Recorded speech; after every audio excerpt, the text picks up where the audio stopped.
How's it hanging, ladies and gents? I don't want you guys to worry, this is still an animation YouTube channel. Here's a tasteful animation of a woman giving birth I did when I was a little teen from a video that never ended up getting released.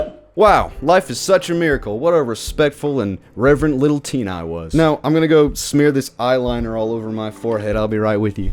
It's me, Praetorian Benjamin, and yes, Mad Max is a franchise about a guy named Max who gets mad. For the uninformed, Mad Max is a vehicle-based post-apocalyptic dystopian action film series co-created by George Miller, the man behind classics like Happy Feet and Happy Feet. The man who co-created the Mad Max franchise with George Miller was writer and producer Brian Kennedy, who passed away tragically in 1983 due to injuries sustained in a helicopter crash. The original Mad Max trilogy was comprised of 3 films. Mad Max, released in 1979, Mad Max 2, The Road Warrior, released in 1981, and Mad Max Beyond the Thunderdome, released in 1985. And then the Mad Max franchise took a 30-year break and came back swinging in 2015 with Mad Max Fury Road. Fury Road was originally pitched and written as a sequel to the Mad Max trilogy, but through the writing, casting, and development process, it was turned into a reboot of the Mad Max franchise. And I think that's for the best, because that way people don't have to do homework and watch 10 other movies before they go see the new movie. Imagine that. And look, I'm a big sci-fi head. I'm addicted to science fiction. I get jittery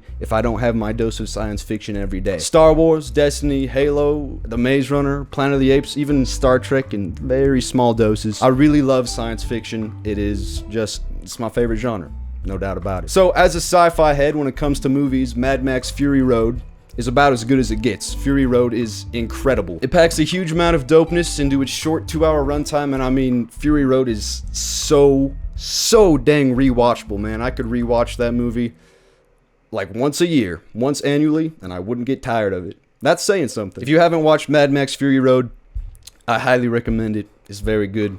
Get your friends, get your family, have a nice movie night. Or just watch it by yourself. That way you don't have to put up with other people's you know. But we're not here to talk about Mad Max Fury Road as much as I very much enjoy it. Today, we are here to discuss the new Mad Max film, which is a prequel to Mad Max Fury Road titled Furiosa, a Mad Max Saga. And man, what a terrible title. That's on par with Fast and Furious presents Hobbs and Shaw. Just call it Furiosa, man. Just call it Hobbs and Shaw. We're not idiots. We can tell what franchise your movie is based upon the movie's characters and plot and general setting. So yeah, Furiosa, a Mad Max Saga. It's pretty great. Great script, great performances, great visuals, great narrative, fun set pieces, fun action sequences that happen on those set pieces, and overall, I would say it is a near perfect prequel. It's very much on par with Fury Road in terms of production and entertainment value, and narratively, I think it nicely sets the stage of the Mad Max world, and it just kind of makes everything feel bigger and more like, alright, this is what's going on. It's a very world-building movie. It's very much one of those prequels that makes the original material a lot more enjoyable, kind of like the Star Wars prequels or even the Star Wars TV show The Clone Wars. Watching Furiosa, a Mad Max Saga, and then going straight into watching Mad Max Fury Road would be a great double feature, and I think that was intentional. Furiosa, a Mad Max Saga itself is a good movie, but there's only one issue. It's not selling tickets. Furiosa flop and weak holiday box office put the heat on Hollywood. It was a historically bad Memorial Day weekend at the movies. Can Inside Out 2 and Deadpool and Wolverine save the summer? I don't know. Memorial Day weekend is usually a big one for moviegoers in Hollywood, but this year's numbers show otherwise. Warner Bros. Furiosa edged out Sony's Garfield movie with just $32 million domestically to take the top spot for the 4-day weekend, according to estimates from ComScore. Furiosa was the lowest grossing #1 film at the Memorial Day box office since 1995's Casper, excluding 2020 and 2021 because movies weren't being released in the theaters those years. That's a bummer, man. That's not great. It's hard to pin down why exactly a movie that is as quality as Furiosa, a Mad Max Saga, wouldn't be making a ton of money at the box office, but there are a few factors that are going into it, and I think this one comment on this one YouTube video really sums up why Furiosa isn't making as much money as it should.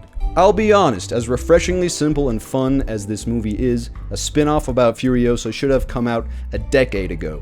This is the definition of striking while the iron is ice cold.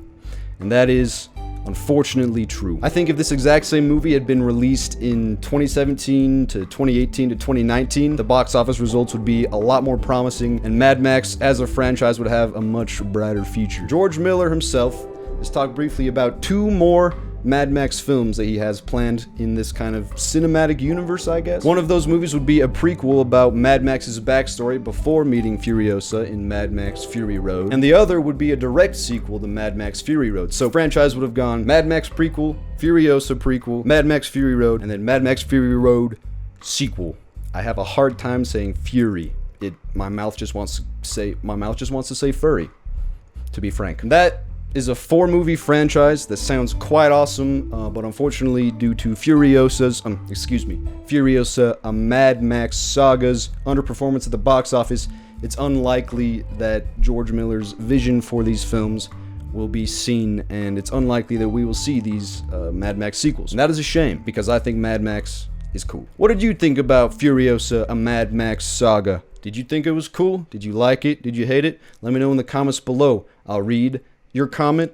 I might even like it. Might even reply. Don't bully me down there. And yeah, that is it, man. Have a great day.